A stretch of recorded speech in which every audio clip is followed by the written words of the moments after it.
मुंबईमध्ये जरांगे पाटलांचं आंदोलन सुरू होतं. अमित शहा मुंबई दौऱ्यावर होते आणि मराठा फॅक्टर थेट राजधानीपर्यंत पोहोचल्यामुळे देवेंद्र फडणवीस ट्रॅप झालेत असं बोललं जात होतं. पण त्याच वेळी फडणवीसांनी अमित शहा सोबतचा एक फोटो पोस्ट केला आणि कॅप्शन दिलं, पिक्चर अभी बाकी है. त्यानंतर आंदोलन शांत झालं. जरांगे पाटलांनी मागण्या मान्य झाल्याचं सांगत आंदोलन स्थगित केलं आणि फडणवीसांनी पुन्हा एकदा संकटातून बाहेर पडण्याची आपली क्षमता दाखवून दिली. विधान परिषद निवडणूक, जागा वाटपावरून महायुतीत मोठा तणाव आणि एकनाथ शिंदेंनी पुन्हा एकदा बार्गेनिंग किंगची भूमिका घेत थेट दिल्लीचा रस्ता पकडला.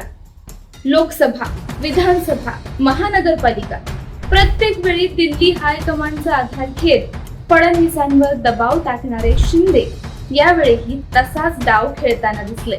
पण यावेळी दिल्लीत काहीतरी बदललेलं होतं, कारण दोनदा दिल्ली दौरा करूनही अमित शहांची वेळ शिंदेंना मिळाली नव्हती. अखेर बैठक झाली, पण त्यानंतर जे घडलं त्यानं महाराष्ट्राच्या राजकारणातला खरा बॉस कोण हा प्रश्न जवळपास स्पष्ट झालाय.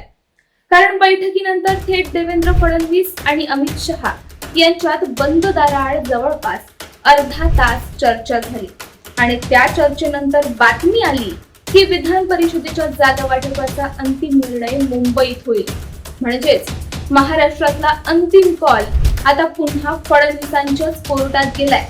त्यामुळे या संपूर्ण घडामोडीकडे फडणवीसांनी दिल्ली दरबारात स्वतःचं नेतृत्व पुन्हा सिद्ध केलं अशा नजरेतून पाहिलं जातंय. आता प्रश्न असा पडतो की इतकं सगळं बदललं कसं? तर त्यासाठी थोडं मागे जावं लागेल. जेव्हा एकनाथ शिंदेंनी शिवसेनेत बंड केलं तेव्हा सुरुवातीला सगळीकडे अशी चर्चा होती की या बंडामागे देवेंद्र फडणवीस आहेत. मध्यरात्री बैठका, गुप्त रणनीती आणि ऑपरेशन कमळाचे अनेक किस्से समोर आले. पण त्याच वेळी एकनाथ शिंदेंनी सातत्याने महाशक्ती आणि हायकमांडचा उल्लेख करत आपल्या मागे थेट अमित शहांचा हात असल्याचा मेसेज दिला. विशेष म्हणजे जेव्हा शिंदेंना मुख्यमंत्री करण्यात आलं आणि फडणवीसांना उपमुख्यमंत्री पद स्वीकारावं लागलं तेव्हा हा मेसेज अधिक मजबूत झाला. महाराष्ट्रात एक नॅरेटिव्ह तयार झाला की शिंदे हे फक्त राज्यातील नेते नाहीत, तर त्यांना थेट दिल्लीचा पाठिंबा आहे आणि त्याचा फायदा शिंदेंनी सातत्याने घेतला. लोकसभा निवडणुकीत अधिक जागा मिळवणं असो, विधानसभा निवडणुकीत अपेक्षेपेक्षा जास्त जागा खेचून आणणं असो किंवा मंत्रिमंडळातील महत्वाची खाती आपल्या गटाकडे ठेवणं असो, प्रत्येक वेळी शिंदे दिल्ली दरबाराचा आधार घेताना दिसले. नाशिक, रायगड सारख्या पालकमंत्री पदांवरूनही त्यांनी हट्ट सोडला नाही.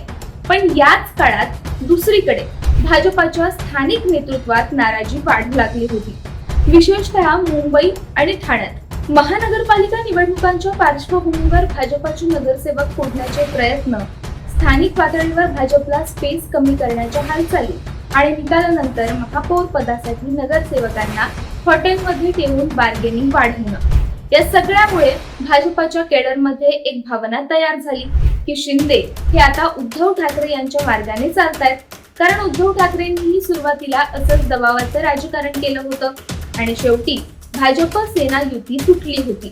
म्हणूनच भाजपमध्ये एक मोठा वर्ग असा मानू लागला की जर वेळेत नियंत्रण घेतलं नाही तर भविष्यात शिंदे देखील मोठा आव्हान बनू शकतात. आणि कदाचित याच कारणामुळे यावेळी दिल्लीतील समीकरण बदललेलं दिसलं. कारण यावेळी शिंदेंना थेट अंतिम निर्णय मिळाला नाही, उलट फडणवीसांनाच पुढे केलं गेलं. दिल्लीत झालेल्या बैठकीत फक्त शिंदे नव्हते तर सुनेत्रा पवारही होत्या. त्यांच्या पक्षाला अर्थमंत्रीपद मिळणार अशा चर्चाही सुरू होत्या. म्हणजे वातावरण असं तयार केलं जात होतं की फडणवीसांवर पुन्हा दबाव वाढतोय. पण अंतिम क्षणी अमित शहा आणि फडणवीसांची स्वतंत्र बैठक झाली आणि त्यानंतर निर्णय मुंबईत होईल हा मेसेज बाहेर आला. हा मेसेज साधा नाही, याचा अर्थ स्पष्ट आहे.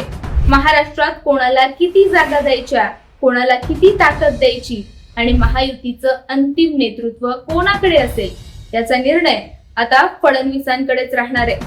थोडक्यात अमित शहांनी अप्रत्यक्षपणे फडणवीसांच्या नेतृत्वावर शिक्कामोर्तब केलं आहे असं मानलं जातंय. आता या सगळ्याचा पहिला मोठा अर्थ असा की एकनाथ शिंदेंना दिल्ली नेहमीच आपल्या बाजूने उभी राहील हा मेसेज आता मिळणं थांबू शकतं. कारण भाजपमध्ये वैयक्तिक मतभेद असले तरी पक्षहित सर्वांना वर असतं आणि महाराष्ट्रात भाजपाचं केडर आता स्पष्टपणे शिंदेबाबत अस्वस्थ असल्याचं दिसतंय. दुसरा महत्वाचा अर्थ म्हणजे भाजप आता भविष्यात शिंदेंना मित्र पक्षापेक्षा संभाव्य प्रतिस्पर्धी म्हणून पाहू लागली आहे का? कारण राज्यात विरोधक कमजोर आहेत, महाविकास आघाडीची ताकद कमी झाली आहे, राष्ट्रवादीतही अंतर्गत संघर्ष सुरू आहेत. अशा परिस्थितीत भाजपला भविष्यात स्वतःच्या बळावर निवडणुका लढवायच्या असतील तर सर्वात मोठं आव्हान कोण ठरू शकतं?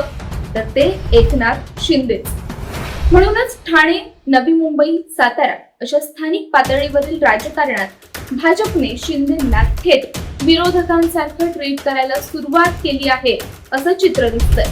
आणि आता दिल्लीनेही अंतिम नियंत्रण पुन्हा फडणवीसांकडे दिल्यानंतर शिंदेंना एक स्पष्ट संदेश गेला आहे की महाराष्ट्रात अंतिम सत्ता संतुलन अजूनही भाजप आणि विशेषतः देवेंद्र फडणवीसांच्याच हातात आहे. थोडक्यात सांगायचं झालं तर एकनाथ शिंदेकडे दिल्लीचा सपोर्ट असू शकतो, पण महाराष्ट्रातला फायनल बॉस कोण यावर आता भाजप हायकमांडने जवळपास शिक्कामोर्तब केलंय असंच मानलं जात आहे. आता पाहायचं हेच की यापुढे शिंदे आपली भूमिका मवाळ करतात की पुन्हा एकदा बार्गेनिंगचं राजकारण खेळत नवा संघर्ष उभा करतात. तुम्हाला काय वाटतं? या संपूर्ण राजकारणात देवेंद्र फडणवीस वरचढ ठरतायत का, की एकनाथ शिंदे अजूनही दिल्ली दरबारातून मोठा गेम करू शकतात? तुमचं मत कमेंट मध्ये नक्की सांगा. व्हिडिओ आवडला असेल तर लाईक, शेअर आणि आपल्या मराठी मंडळीला सबस्क्राईब करायला विसरू नका. धन्यवाद.